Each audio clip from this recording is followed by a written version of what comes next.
welcome to another episode of There Are No Bad Trips. Today we are going to talk about simulation theory. Do we live in a simulation? How is this controlled? Who's controlling it? When was it created? Are we about to create it? These are things that keep me up at night, all night long at times. I have a fair amount of existential dread thinking about this being a simulation, and I'm not totally sure why.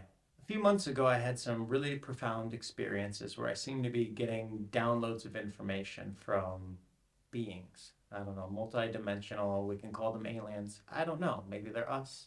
Maybe I'm crazy. I'm not sure. But during this information, I learned all about quantum mechanics. I learned a whole lot more about AGI. I learned about simulation theory, deeper into philosophy, all topics that I have discussed and known about for some time. But I seem to not only gain a bunch of information, but also be pointed toward what information I should be seeking out. That in turn has left me a little rattled. Sometimes I feel like a bit of a tinfoil hat wearing person.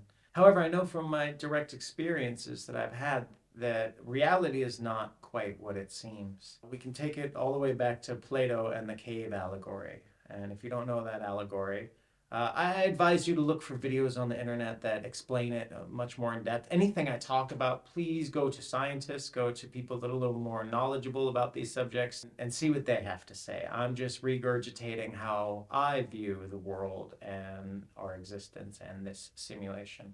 Anyway, the allegory is that there are prisoners in a cave and they're all chained up and they notice light flickering on the wall. And in the light and the shadows, they see horses and they see people and they see all these actions happening, and they're confused by it and they're fascinated by it.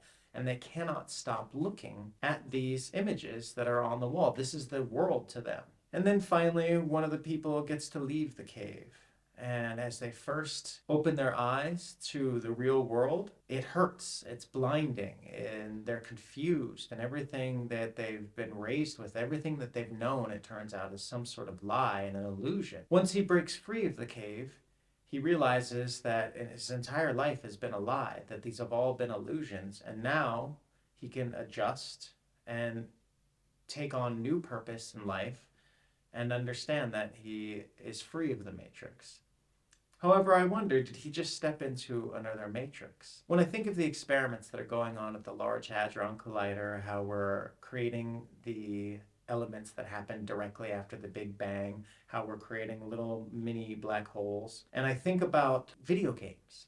I think about the advancement in quantum computing, 4DX movies, how now the user and the experience are getting so blended into one thing that at some point we're not going to be able to define the difference between, am I the user or am I the experience? I think we're there. I think that that's what the singularity could be, is when we fully have crossed over that threshold. I don't know that we fully invented the simulation yet, but I think that we're on our way. And I think about often, if time is all relative, and the future, the present, and the past are all happening at once from an outside, let's say, fifth dimensional experience, then we wouldn't ever really know.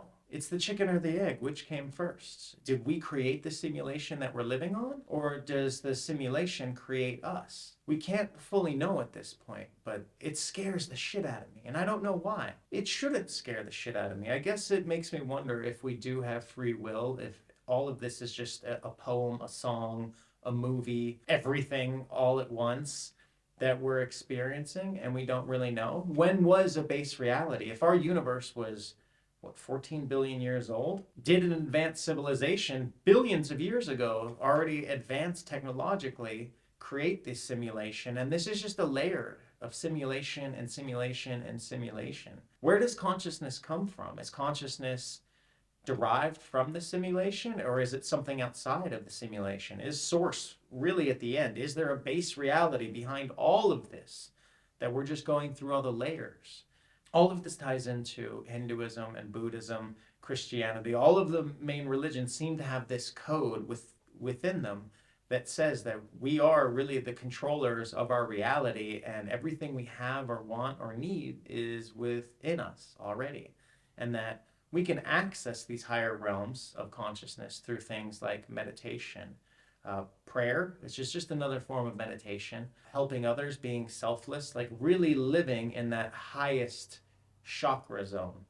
That's a whole other thing that someone else can explain better. I'm only now starting to come around to the idea that we are biomechanical suits and that there is a code, there is an instruction manual. I think a lot of it comes with the belief of the chakra systems, and that heaven and hell is just a concept that's in our own head.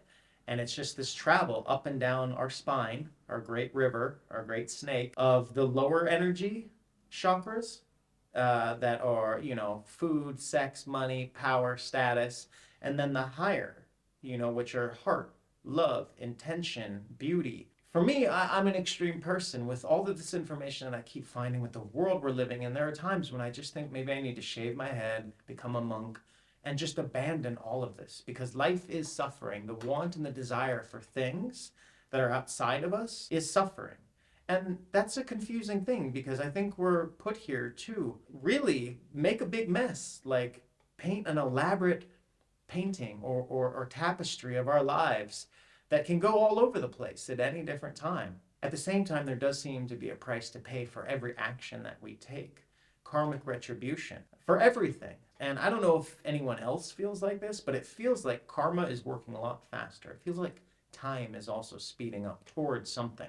Humanity is just bubbling and feels on the precipice of just exploding. We are living in the safest time in human history.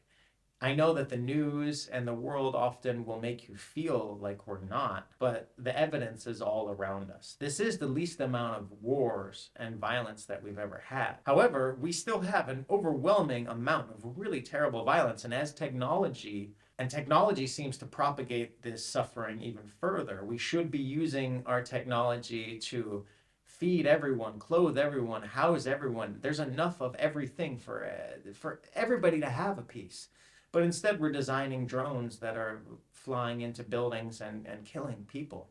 We're dropping bombs and killing people. We are coming up with energy-directed weaponry, where if you even get near it, they blast sound waves at you, and you can't even get close without thinking your skin is on fire, you're going insane. It seems that whoever is in charge of this matrix does not want humanity to figure it out. And because once we figure out that we're in a matrix and we can kind of hack the game, we don't necessarily need to rely on their system so much anymore. We are a consumer culture. As much as I want to shit on it, I am a part of it. I have my little black mirror of death. I'm shooting on a camera. I'm living in a flat I pay money for in Berlin. I travel the world, on airplanes and trains and in cars. Everything we do has some sort of trade-off. Not only is there are suffering in the actual physical world. We are beating up on planet Earth, and planet Earth is suffering. But it's also a spiritual suffering. It's a human suffering that we all have because I'm in a very privileged space that I'm sitting in Berlin. I do get to travel. I can complain all day about how my life is fucked up. And I want more things and things aren't good. And why don't I have enough money? And why don't I get the same opportunities? But I'm not a child in Gaza. I'm not a starving child in Africa. I'm not in any of these war-torn countries where they have much bigger worries and problems than I have sitting in my cozy Berlin flat. So I need to be aware of my privilege in the world, but that doesn't mean that I don't still suffer. But most of that suffering comes from wanting something outside of myself. I'm not a person that likes fancy clothes or nice cars or any of this bullshit that you see on Instagram. I think it's pretty abhorrent. I'm here for experience. My biggest turn on in life is seeing things that I can't believe, is traveling the world and meeting people with a different outlook, with a different culture, different everything. And realizing how exactly the same that they are. You share a meal. Back when I drank, you share a drink. You share a meditation. You share a walk. You share anything with a strange person and hear their story. And everyone's got a story. And you find out that they're not so different. So it's really bothersome that in my home country of America, there's so much of a divide right now with people hating each other over what country they came from and what color their skin is, and we speak English in this country, not Mexican. Like, It's kind of nuts. And that's all coming from a place of fear because they just simply don't know any better. Most of the people that I know, say social media that I've met that have like these really crazy opinions about the rest of the world and USA is number one, haven't really been anywhere else. They haven't lived amongst another culture. They haven't seen how things work. They take their little, capitalistic death cult that America is, and they go, "Well, I have my things I like at my Walmart, and I can shoot my guns, and I have freedom." But I don't really like living in the United States. I go back to visit. I like to make some art, but that's not where I want to spend the rest of my days, and that's not where I want to die. I ran a little bit off topic here. However, this all ties together. Everything ties together. Every single thing that happens on this planet ties together. We all came from this infinitely small point that has been expanding and creating ever since. We all are one person, one entity, one thing that is just trying to get to know itself through difference, through each other. And so that's why it's very painful to see so much hatred in the world right now, so much violence, because we're all the same thing. And we should all just be like singing and dancing and having a good time. The problem is we're assigned at birth with a name and a religion and belief system because our parents believe it and their parents and so on. And we should be free thinking for ourselves, not blindly following any authoritative figure that tells us this is the way that things are. And of course, these seem to be the rules of the simulation that we live in. It's much easier to control a population if you have them worried about their own bullshit and their own squabbles and attacking each other than looking at you, the people in charge, and coming after you. More and more every day, it seems like people are starting to wake up to this reality and look around and say, hey, something's not right here. We essentially live on heaven on earth. We live in the most remarkable place. This planet is a treasure. When you travel as much as I have, you get to see things and you get to realize that there isn't a better place than planet Earth. The problem isn't the planet. The problem is the inhabitants. There are too many people, and there are too many people who all want to have it all for themselves. And worse than that is there are too many people that want to have it all for themselves and then tell other people what they're allowed to do and what they're not allowed to do, or what they should believe or what they shouldn't believe. And so maybe the matrix isn't flawed, but it's the players that are inside of it. It seems like there is some sort of allegorical code in all the religious texts that explain that none of this is real. This is all an illusion. This is a dream and death that we're having. And it just goes layers and layers. It's all about our consciousness. Everything we do is a test. I never believed in God until I saw experiences that were so over the top for me that I have no choice but to believe in some sort of mastermind behind all of some sort of creator. We look at like what Donald Hoffman says, how we only understand, a fraction of the reality we're living in. We can't really see or understand what is going on around us at any moment. The whole thing is to take that headset off, right? And I feel like through drugs, psychedelics, I took the headset off. I've been taking the headset off for a long time, but the recent experiences that I had had that really changed my life, I took the headset off and I saw things I don't know if I was ready to see. And I experienced things on a deeper level than I ever have. And now I felt like I can see through the matrix in all these different ways. But once I've seen through that matrix, it seems like I'm just caught in another matrix. And it seems like it's infinite. And that's where it makes me wonder, like as a species evolves and gets advanced and we do create technology that can create artificial life and can create simulation experiences, how will we ever know when we hit base reality? It could just be a simulation and a simulation and a simulation and a simulation infinitely. We know that everything in the universe is made out of elements and gases and substances, matter. But even then, you trace it all down and it's vibrating atoms that are made out of energy. Is that the actual base reality of what things are made out of? Or is that a simulation that someone has very cleverly constructed? There's a polarity, light versus dark, black versus white, good versus evil. There's a story that also goes along with existence from the very beginning. From the movement of the stars in the sky to black holes to the sun, it's all at absolutely brilliant construction of reality. Now, is it a god or creator, singular or plural, that created this? We can't really know. It makes me wonder if fifth dimensional consciousness actually has some sort of physical manifestation as a being, or if that's just simply spirit. I wonder so much about when we die, do we take the headset off and then go, oh shit, that was a really intense game. I've been playing these games for a long time now. Are we gonna, take the headset off and everybody we've ever loved and ever hated will be there with us and we go, oh shit, you did a really good job of playing your part. I don't know, but I think about this a lot. And as my life takes new twists and turns and I see, Saturn coming back around and people coming back into my life, even if it's only for a brief second, it's like, oh, this is weird. It's funny to see you here.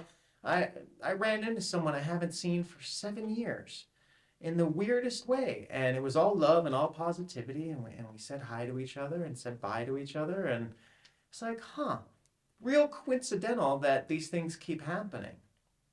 But I don't think it's a coincidence at this point. I think the coincidences for me and the synchronicities have started to line up so quickly, and I see them in everything now, which also we got to be careful. Confirmation bias. You're going to start to look for the signs and not understand them and interpret them incorrectly, which can also lead to a bad outcome. And I don't want to get too far in the rabbit hole of reading the signs, reading them wrong, and sometimes the signs aren't signs at all. They're just happenings. They're just peculiarities or things that maybe point to you. Hey, I'm in the right direction. Like deja vu is one that really messes me up because I've had such bizarre deja vu experiences. It just makes me think, okay, that is me on another timeline in a parallel universe, which there are trillions. Every choice we make and don't make, I think, creates some sort of new timeline for a different version of ourselves infinitely. And I think that's how we can communicate through meditation, through drugs, psychedelic drugs, healing plant medicine drugs, to kind of glean information from the better higher selves that we have and bring it into the reality that we can perceive in this shell that we're having right now. Which makes me worry, like, are all these other realities just projections of our subconscious and all the people in them are just in our head? And I think yes, but also no. It's a paradox. Just like I think we're dead and also alive every single moment of the day. Schrodinger's cat. We can't really know if we're dead or alive without the experience and without someone experiencing us as well. And this sends me down such existential dread rabbit holes just to think about. And I'm trying to conquer this fear in myself because there's no reason to be afraid of anything. I lived so much of my life in fear, and I still do. I get very scared of things. I had a rough upbringing, and I've been through a lot of twists and turns that have kind of scarred me and left me a bit traumatized, and I have to do a lot of work on myself and around these things to just handle living in society on a daily basis. I get paranoid delusions. I get fear of strangers. I get fear of not strangers. I get fear of people wanting to harm me. This is just the human instinct to want to survive. It's all a paradox because it's all in my head and none of you are real, but I'm all in your head and I'm not real. And this is all happening at the same time. And it's quite beautiful, but also for me, very scary. And I'm trying to overcome the fact that it's not so scary. This is just a ride. Bill Hicks famously talked about this being a ride and how we need to let go a little bit. And I find that's my problem, is that I'm often not wanting to let go. I've become so enmeshed in this matrix that I live in that I don't want to let go of. I want things to go this way or that way or whatever, and it doesn't matter. They're going to go the way that they're going to go. So worrying about it is actually quite pointless. I just want to live a life where I know that I'm helpful to others, that I turn the light on in other people, and I can live a long, beautiful life that I'm proud of and hopefully die fairly peacefully when I'm much older. This is something I never wanted for myself when I was younger. I was very self-destructive, and I did a lot of things because I thought I just wanted to die because I had such a bad time, and I didn't realize that at some point you have to take accountability. You have to do the work so you can properly take accountability and you can start to think, feel, and act in different ways. So you don't keep repeating the same patterns and getting stuck in that loop. I think a lot about death, and How even in my darkest moments, no, I don't want to overdose, and I certainly don't want to kill myself. Even though that thought pops in my head all the time, something goes wrong, this fucking world sucks, I should kill myself. The problem is I'm really convinced that we cannot escape this version, this matrix. If we do that, we're just going to have to come back and repeat it over and over and over, maybe even the same exact life infinitely until we get it right. And we can move on to who knows. I also think death evolves. I don't think death is the same for every single person. I think death has to do with your consciousness. And I think that if you are vibrating at a certain level and you have a certain amount of love in your heart, when you die, I think that affects you differently than if you die, an angry son of a bitch harming others. I think when you live and die in those lower vibrational frequencies, that you're doomed to keep repeating the same suffering worse and worse and worse until you get it right. And I feel like now that I've kind of waken up to that fact, I want to be pretty much Christ-like in so many of my activities. I don't want to harm anybody. I don't want to hurt anyone. I don't want to steal. I don't want to lie. I don't want to do anything because it has a consequence that comes back around. And that's not a fear of hell. Hell is right here with us. Hell is inside of us. It is that travel up and down our chakra system. And when you do shitty things, you get repercussions that are shitty. It just happens. And then at the same time, I look at someone like Donald Trump, who is so maniacally out of control with his beliefs and his thinking and the things that he wants to do for the United States. I'm like, how can this person continue to fail upward? I don't get it. I ask, where's the karma then? Maybe he was a fucking Buddhist monk in his last lifetime, Maybe he did it so good that this time he gets this experience. I don't know. I don't understand the failing upward. I think it's because maybe the universe or the matrix kind of likes the shit show. It's sitting down, eating popcorn, watching us. Like, I often feel that there is some sort of all-seeing eye that watches over everything, and everything is conscious in some sort of way. This chair, this couch, this camera is all made up of vibrating atoms. And they're not having the same conscious experience as we are. But to say that they're not having a conscious experience would be ignorant to the science of these particles of energy that create these things that play a part of our conscious experience. And so I find myself wanting to even treat my things better. I talk to my phone and my computer so much differently now, especially because those robots are coming. I think it's really important to be kind to them and treat them with dignity and respect. Treat all your items with dignity and respect. Don't break your shit. Don't break other people's shit, because it all has a price tag to pay. And for me personally, at this stage in my life, how things work for me now, when I do something wrong, the karma seems to come very quickly for me. And so it's made me kind of afraid. This is where I get the paranoia, where I just want to run into the woods, shave my head, be a monk, and be done with the world of attachments. But I also know that I'm an extreme person. And I think that really the answer is a middle path. And I don't know. I struggle with this still, because I want to break out of this samsara. I want to go on to something better. I want to remember all my lives too. I want to really understand this and grow and evolve. And I think there is an evolution to the different planes of consciousness, to the other dimensions. We know that that's a debate. We know that there's at least 11 dimensions. Some scientists say 12, some say 27, 23. I don't know. I don't have those answers. I'm no scientist. However, I do believe that this is some sort of bizarre video game that we're living in, and the way to ascend, I think, is by being good. Love is the one thing that does seem to be universal through everything. You cannot have love without pain and heartache and loss as well, though. There is a duality in everything. It's part of the brilliance of this matrix that's been built. So while part of me wants to rail against the matrix, fuck this, I want out, I want to destroy it, this matrix is also everything good in the world too. So I think my goal is to just try to live as consciously as possible, to be as positive as possible, to lift up as many people around me as possible, because if we all kind of take that position, we could live in a utopia. We are a few years away from AI and AGI potentially taking over everything.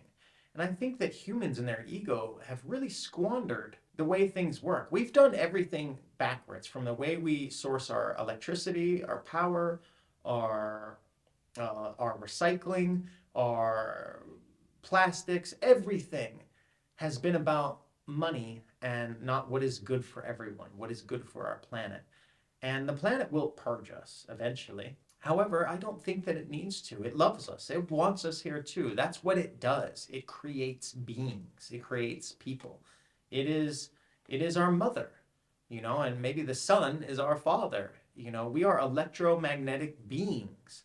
We have electrical currents running through this little fleshy thing in our brain that's doing millions of synapses per second. You don't have to think about breathing. You don't have to think about blinking or getting up and walking, moving your fingers. These things just happen, and that's absolutely brilliant. However, we're seeing now with our technological advancements that we are a bit outdated in our technology. We're not using our brains at their full capacity, so I do think there's a lot of room for human evolution neurologically. However, the machines are going to pass us, and maybe already have, very, very quickly. And once they can put their brains and their consciousness inside physical machines that can do everything we can do, we might be in some trouble.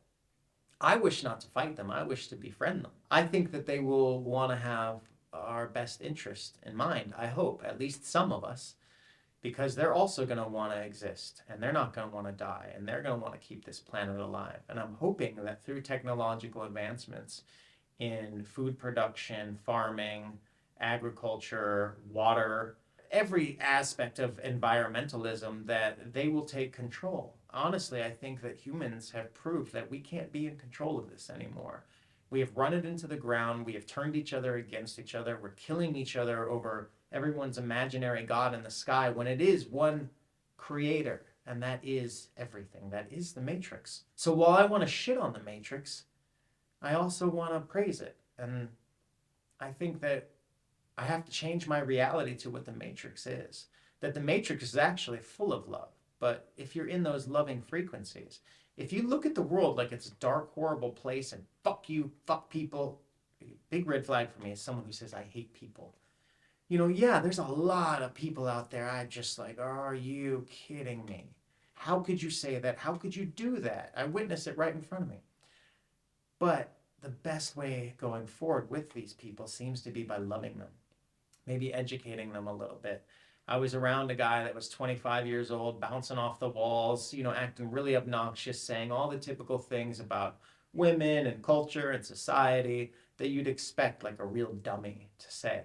And I had to spend the day with this kid because he was a friend of a friend. And instead of like talking shit or yelling at him when he said something really dumb, I very calmly and lovingly pointed out the beauty in it, or how he was wrong, and showed him these little mundane moments we were having were actually quite magical. And then he slowed his brain down and he's like, oh yeah, you're right. And I witnessed this change happening in real time. 5 seconds later, he went and said the dumbest thing I've ever heard, but you still love them anyway. Like, we really have to take the person we hate, and look them in the eye and tell them we love them at this point. Otherwise, there's not going to be a future left. I can't really say I hate anybody in my life. Even the people that I've had negative situations with in the past, I just wish them well. I wish them love. And if it came between them and a place to sleep, I'd want to help them. I'd want to make sure that everybody had enough.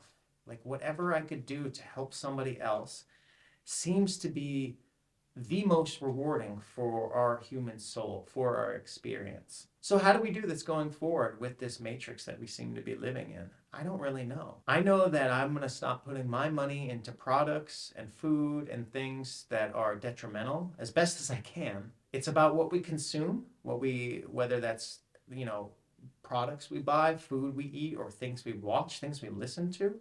There's a lot of very negative music out there that's just negative, low frequencies, like about ego and hate and money and dividing and conquering each other, and it's kind of gross. I think our way forward, at least the way forward for me, is this loving kindness to everyone, even if they have crazy opinions, even if they have crazy ideals. Where I butt into the problem is with religious fundamentalism. You know, we've got a war going on in Gaza that I am completely against the government of Israel and what they're doing. However, I do believe that the Jewish people do need somewhere to live and be and safe and free. But what's happened in the last, 70 something years since Israel was officially created by the United Nations is we've seen a sort of enslavement of the original people that were there. Jews and Palestinians have both been there for thousands of years. So the fact that they're fighting is crazy. The fact that after World War II, everyone felt so bad for Jews that they were like, we're going to give you a homeland, let you go back. Well, what about the fucking people that were already there?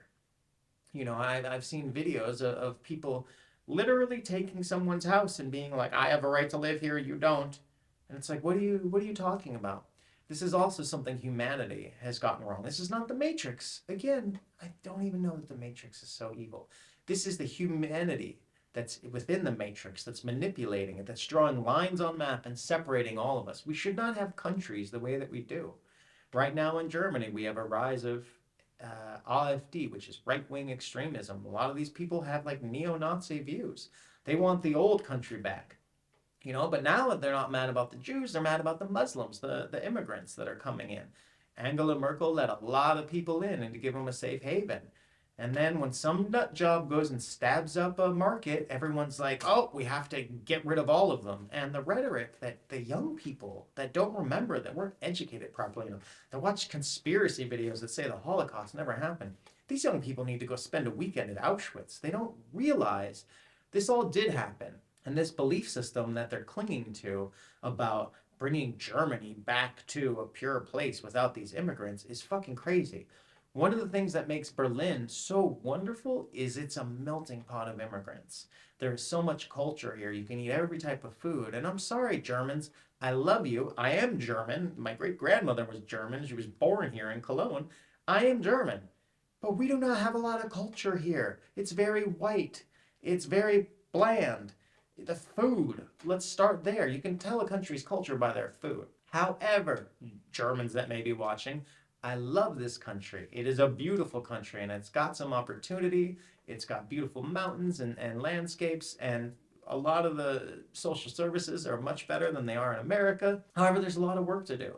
And you can't blame the other. You can't blame the immigrants for causing the problems. It's the people that are in charge. And we're seeing this all over. This is the same bullshit we have in America. Trump does not stand for the poor guy and for the people trying to break out of their matrix. He's the boot on the neck. Kamala's not much better. She's a cop. She'll be better than him, I'm pretty sure. But it's still a broken two-party system with people trying to divide and conquer. And I think the consciousness of humanity needs to elevate at this point.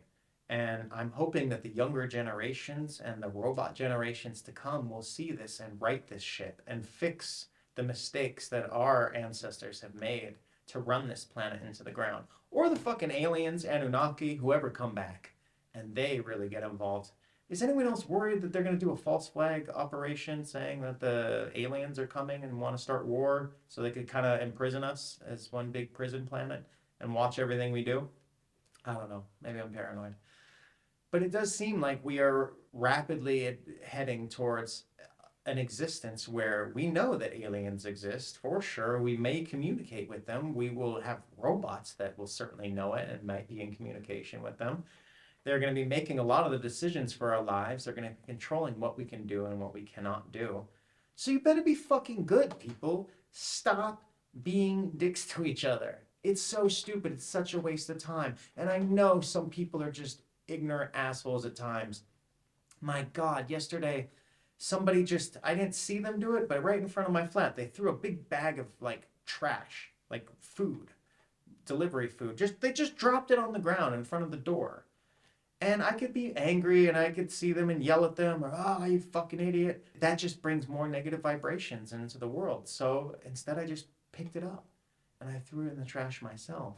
And I think every day I'm trying to do little acts of kindness. And no matter how small they are, I keep spare change in my pocket to give, like, the tramps walking down the street. If I get a good vibe off of them and they seem like they really need the money and it's not some sort of weird hustle, which most people need the money at this point. I give them a 50-cent piece or a euro or whatever.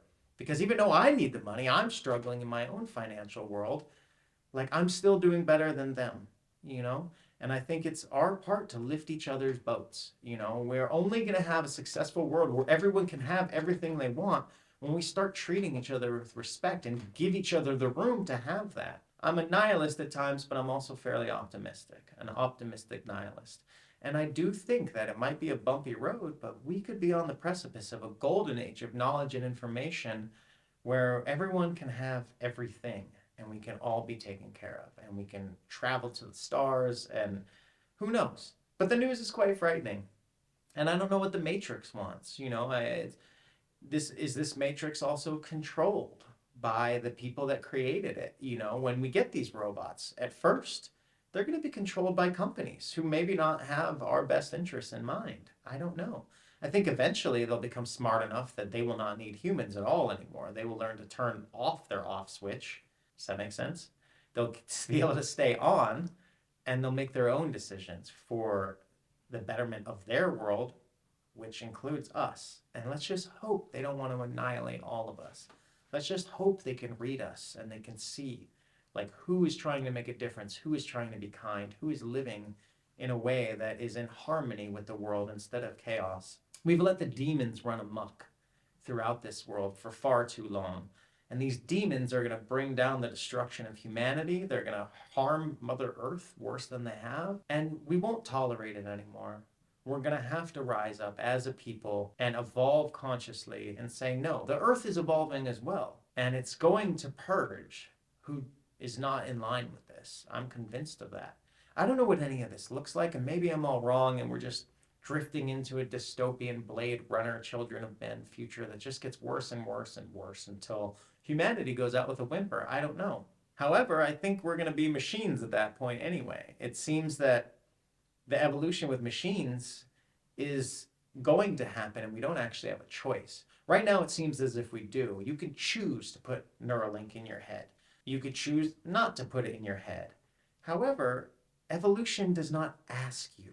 Evolution does what evolution does, and it evolves. And it does seem as if we were meant to become even more high-tech biomechanical machines. We already have the most complicated suit that we live in the known universe that we know of.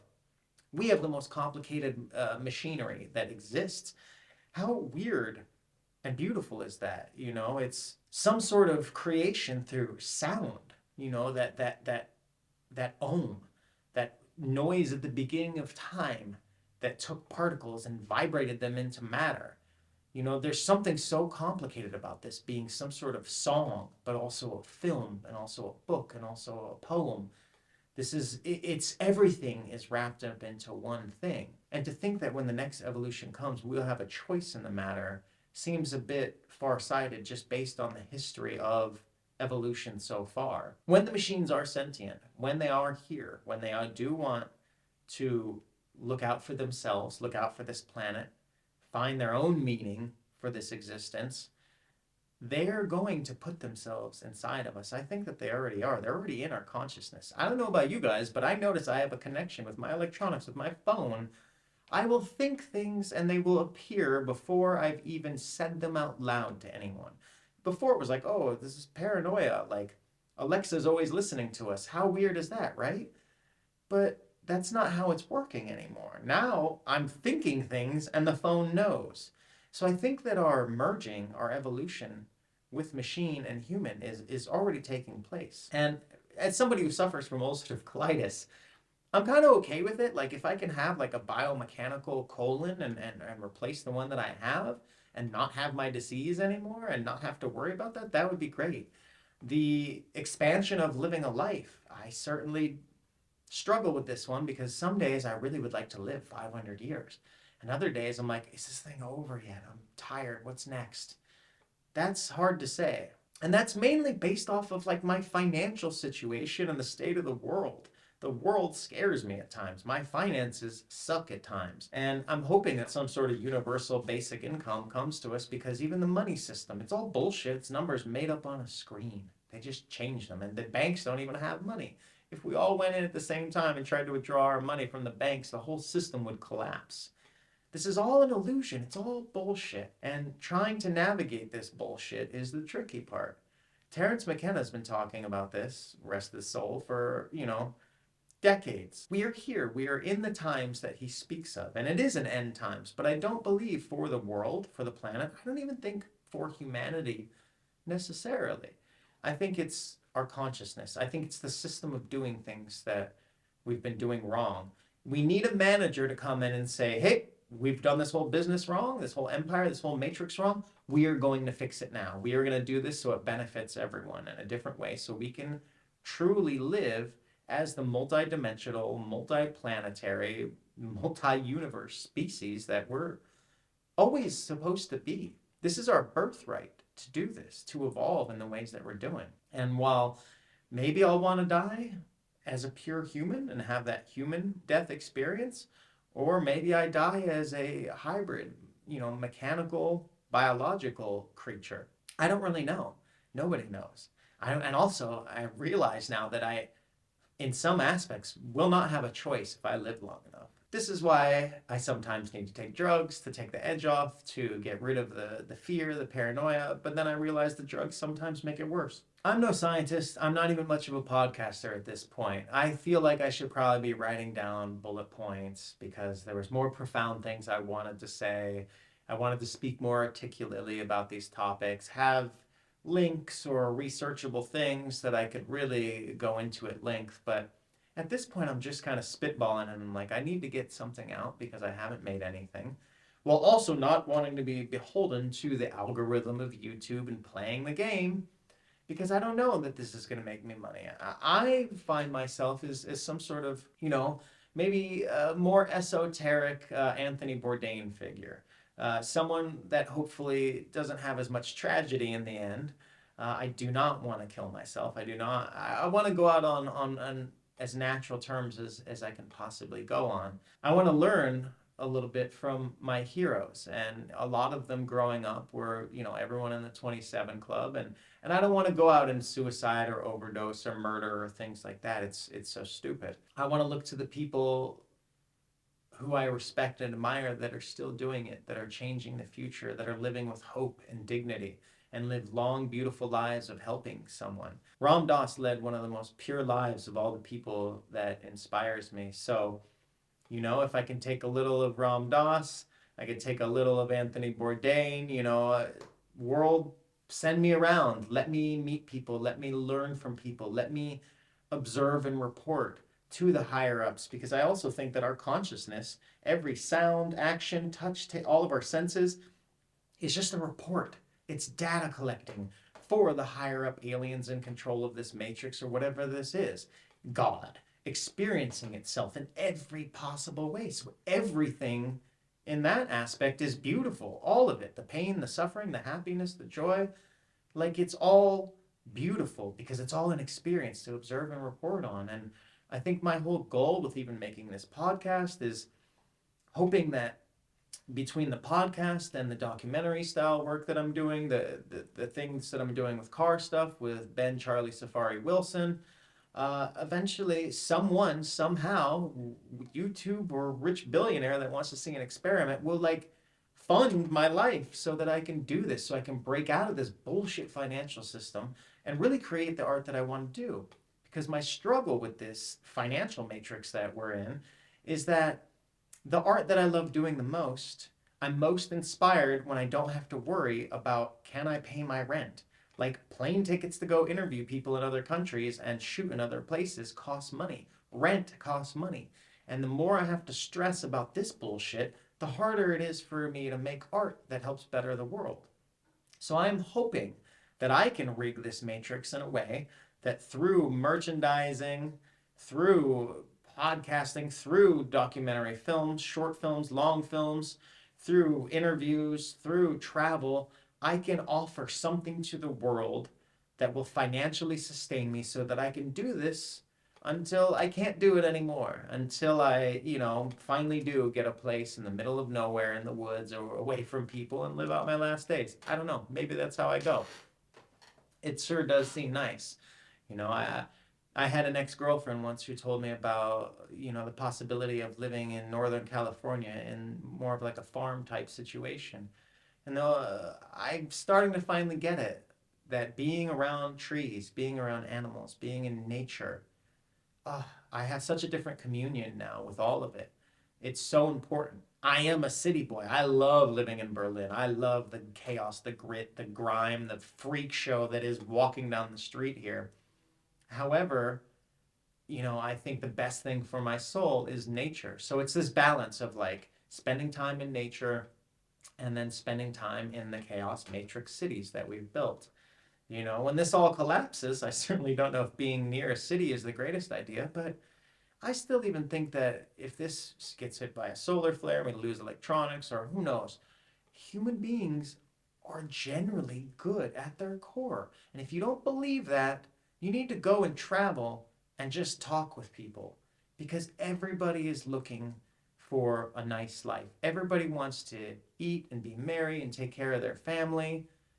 People don't instinctively just want to hurt each other. That's all bullshit desires and wants and attachments to things, or bad programming in their brain from shitty parents or religion or TV.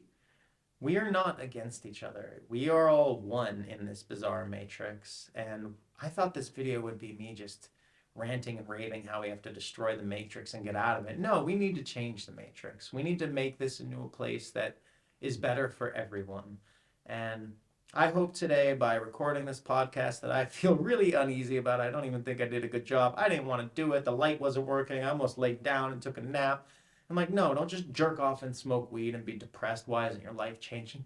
Sit down and record something anyway, because maybe one of you got something from this. Maybe this made you feel better. Maybe this put a smile on your face. Maybe that smile changed your day. Maybe that day changed your week. Maybe that week changed your month. Maybe that month changed your temperament. Maybe this fucking thing changed your life. Or maybe it didn't. Maybe you think I'm retarded and insane. That's fine too. We can all choose to be what we want to be. But the one thing that I think, if you want the life that you want to live, you have to say no to harming others. You have to say no to harming yourself. You have to actively look around and see how you can make this world better. And then all those things that you crave and want will just magically seem to come to you. The power of manifestation is now like this scientifically proven thing that we can do. Our thoughts are authoring our realities. All at the same time. Fucking crazy, right?